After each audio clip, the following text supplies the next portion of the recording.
This is the Mac Studio, and it's been updated with the second generation M2 DNA so that you can now configure it with either an M2 Max or an M2 Ultra chip. Now I've got the spec'd out model here with the M2 Ultra, 192 gigabytes of unified memory and 8 terabytes of storage inside a chassis that just takes up 3.7 liters on your desk. That's a lot of power packed inside this chassis, guys. And I wanted to do something fun and compare it to the M2 Pro Mac Mini, which is basically 2.5 times smaller than the Studio.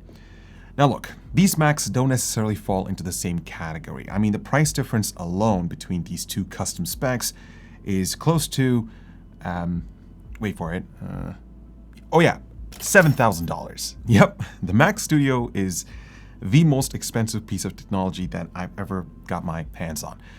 But you have to realize that this isn't for everyone out there. It's Apple's state-of-the-art hardware that showcases the best of what their custom silicon can offer for high-level, advanced mass production studios that require that horsepower. So on one hand, we have the M2 Pro inside the Mac Mini, which has proved itself to be an extremely reliable machine for creative professionals. I've done a separate video which you can check out right over here. And then on the other hand, we've got the M2 Ultra inside the Mac Studio. Now let's talk about this chip because there's some cool engineering behind this processor. Essentially, they've packaged this architecture by interconnecting the die of two M2 Max chips to create a unified SoC. So you get up to 134 billion transistors, a 24-core CPU, a 76-core GPU, and up to 192 gigabytes of unified memory support. So it allowed them to quickly scale the performance by 2x compared to the M2 Max. Now, the base Mac Studio is priced at $2,000, which gets you the M2 Max with 32 gigabytes of memory and half a terabyte of storage. The M2 Ultra is unfortunately 2 times the price of the M2 Max spec, but you get twice the storage and memory. But remember, there are 2 SKUs for the Ultra, one with a 60-core GPU and another with a 76-core GPU.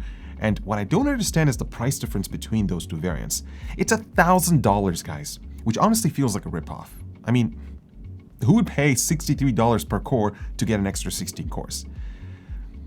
Then again, this is Apple that charges $400 for a set of wheels for their Mac Pro, so it's not surprising to see this here either. Now, as I alluded to earlier, the spec that I have over here is priced at $8,800 US, which is like 12 G's here in Canada, which is, it's a lot of money. But for people who are shopping for a Mac Studio, know exactly what they're getting into. On the other hand, we have the Mac Mini, which is probably one of the best value-oriented Macs that you can buy right now. The base M2 starts at just $600 with 8 gigs of memory and 256 gigabytes of storage.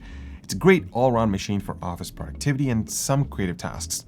The M2 Pro variant costs around $1,300, which essentially supercharges this Mac Mini with incredible performance and power efficiency. My spec does come with a 19-core GPU instead of a 16-core GPU and a terabyte SSD, and it costs around $1,800, which is around a tad below $2,400 Canadian. So I've got a pretty spec'd out Mac Mini going head to head with a spec'd out Mac Studio. And the real question is, what kind of performance improvements and quality of life upgrades do you get between these two Macs? Now let's start with the design. Apple essentially took the same chassis of the Mac Mini and increased the height by an extra 2.3 inches to accommodate a beefier cooling system to keep temperatures under control, because they're working with a massive SoC here. So you can see the perforation at the bottom that draws in cool air into the components inside, like the power supply, the logic port hosting the M2 chip, and the massive dual fans at the top exhaust all that hot air at the back. Whereas the Mac Mini has a teeny tiny heatsink that just gets a job done. I should also mention that the build quality of these Macs is just absolutely incredible. There's just no denying the fact that Apple makes some of the best hardware in the market. Milled in a single block of CNC aluminum, these things look and feel gorgeous. There's just something about Apple products that exudes a sense of sophistication and elegance with its sleek and minimalistic aesthetic. The Mac Studio takes the same amount of space as the Mac Mini did when I was testing that, so I like that consistency factor.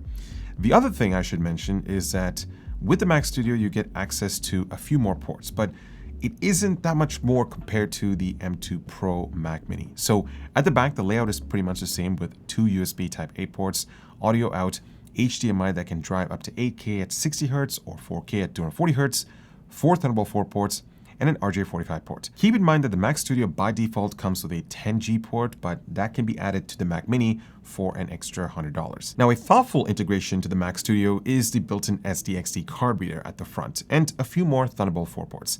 This just makes it easier to transfer footage from my camera to this Mac without looking around for adapters. And I guess if you're in a studio environment, it's a huge bonus, except if you're using media forms like CF Express, then you're out of luck. I should also mention that for some reason, Apple is still using USB 3.2 Gen 1 5 gigabits per second instead of Gen 2 10 gigabits per second. I mean, these machines are supposed to be future-proofed, and that's supposed to last for years and years and years to come, but it just doesn't make any sense. The same story applies to the Mac Mini. Now, if you're looking to pair these Macs with a jaw-dropping or somewhat unique display that's bendable, maybe with high refresh rate, I don't know, WQHD, 240 Hz, I think a gaming monitor might be pretty cool, right? Yeah, I said gaming monitor and Mac in the same sentence. Why not? We're allowed to have some fun, right?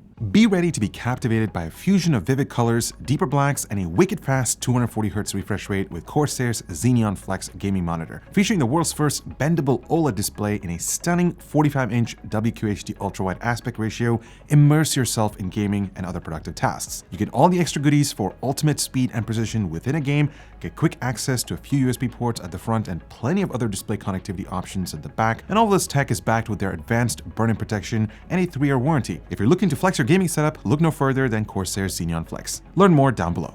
Alright, so I think it's time to get into the meat and potatoes of this video, and that's something that I'm excited to share with you guys, and that is the performance. Now, obviously, this Mac Studio will overtake this Mac Mini in almost every test, but the question is by how much, considering you can buy 4 of these Mac Minis for the price of this spec'd out Mac Studio. Let's start with some baseline tests like Cinebench. The M2 Ultra can deliver almost double the performance of the M2 Pro, and that makes sense considering how well they've scaled this architecture. I was hoping for slightly better single-core results, but needless to say, things are off to a pretty good start. Then we have Blender, where I took 2 of these standard benchmarking scenes, and as you can see, the M2 Ultra takes half the time of the M2 Pro to complete those tasks. On paper, that might not sound like a lot, but in reality, time is money, especially for professionals who rely on these machines to get their work done. Now, I wanted to take things a little bit further by testing out Houdini and Autodesk Maya. These are some of the industry-leading 3D modeling and VFX applications. And guys, this is where you'll really start to see Apple unleashing the true processing power of the M2 Ultra. Keep in mind that these tests involve simulating complex visual effects, and while they do run flawlessly in real time, the render time with Autodesk Maya is absolutely insane on the Mac Studio. The difference is almost night and day. So if you're into that sort of work, Mac Studio with the M2 Ultra is looking like a viable option. What about photo editing? Well, once again, the M2 Ultra loves to keep me impressed. Normally, I would set the timer on my phone and wait for about 30 seconds to a minute to check on the progress bar, but this time I had to rerun that test because I just missed it, because the Ultra exported 100 raw files of JPEG in full quality taken from my Canon EOS R in less than 20 seconds. I've never witnessed anything that's faster than this, guys. Moving on to video editing and transcoding performance, if you're deeply invested in the Adobe ecosystem, this Mac Studio with the M2 Ultra is the ultimate workhorse for your needs. 4K playback performance is buttery smooth, and rendering complex timelines is a piece of cake. You can see by this clip how fast this machine takes to render videos in Premiere. There's just no competition in this form factor, guys. The CPU, the GPU, the built-in media encoder all work in conjunction to give you a smooth editing experience, no matter how complex your timeline looks. I was hoping for better results with DaVinci Resolve Studio because a minute of difference between the M2 Pro and the M2 Ultra isn't all that much considering the $7,000 price difference. The ROI is just not there for this particular application. Finally, I wanted to quickly breeze over the built-in SSDs. The 8TB drive inside this Mac Studio delivers respectable read and write performance, though I was hoping for Apple to implement a Gen 5 SSD for almost double the bandwidth that you see here, but I think this is more of an architectural limitation than anything else.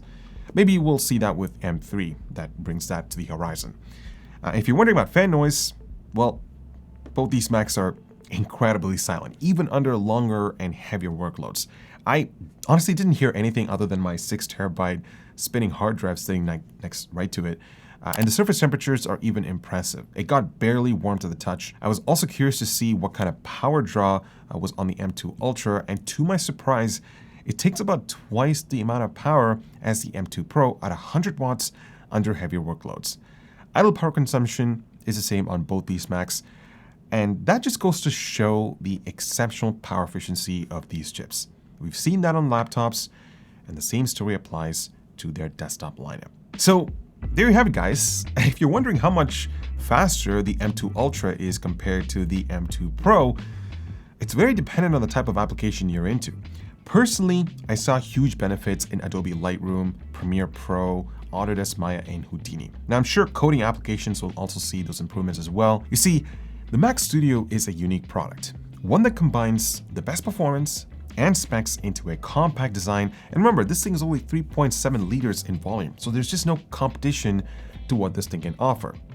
And that's the reason why it's priced so high. This isn't for everyone out there. I mean, there's a reason why it's called the Mac Studio, because it's meant for creative professionals, including designers, architects, photographers, musicians, and filmmakers.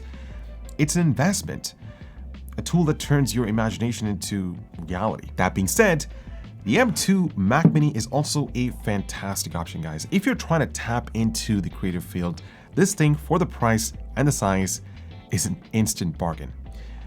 So on that note, thanks so much for watching. I hope you guys were able to enjoy this fun little comparison between the Mac Mini and the Mac Studio. And honestly, with this in my hands, I really want to push it to its limits. I don't even feel like I'm scratching the surface. So yeah, with Apple's Game Portal API being available, I also want to test out some gaming stuff as well. So if you guys have any ideas or, anything that you want me to run, let us know in the comments down below. I actually want to try and see if I can build a custom PC that can almost match the size of this Mac Studio and, I don't know, put them head to head. Would that be something that you'd be interested in? Yeah, lots of cool content coming your way. I'm Ibra with hardwarecanucks. Thanks so much for watching, and I'll talk to you guys in the next one. Oh, and spend responsibly, my friends.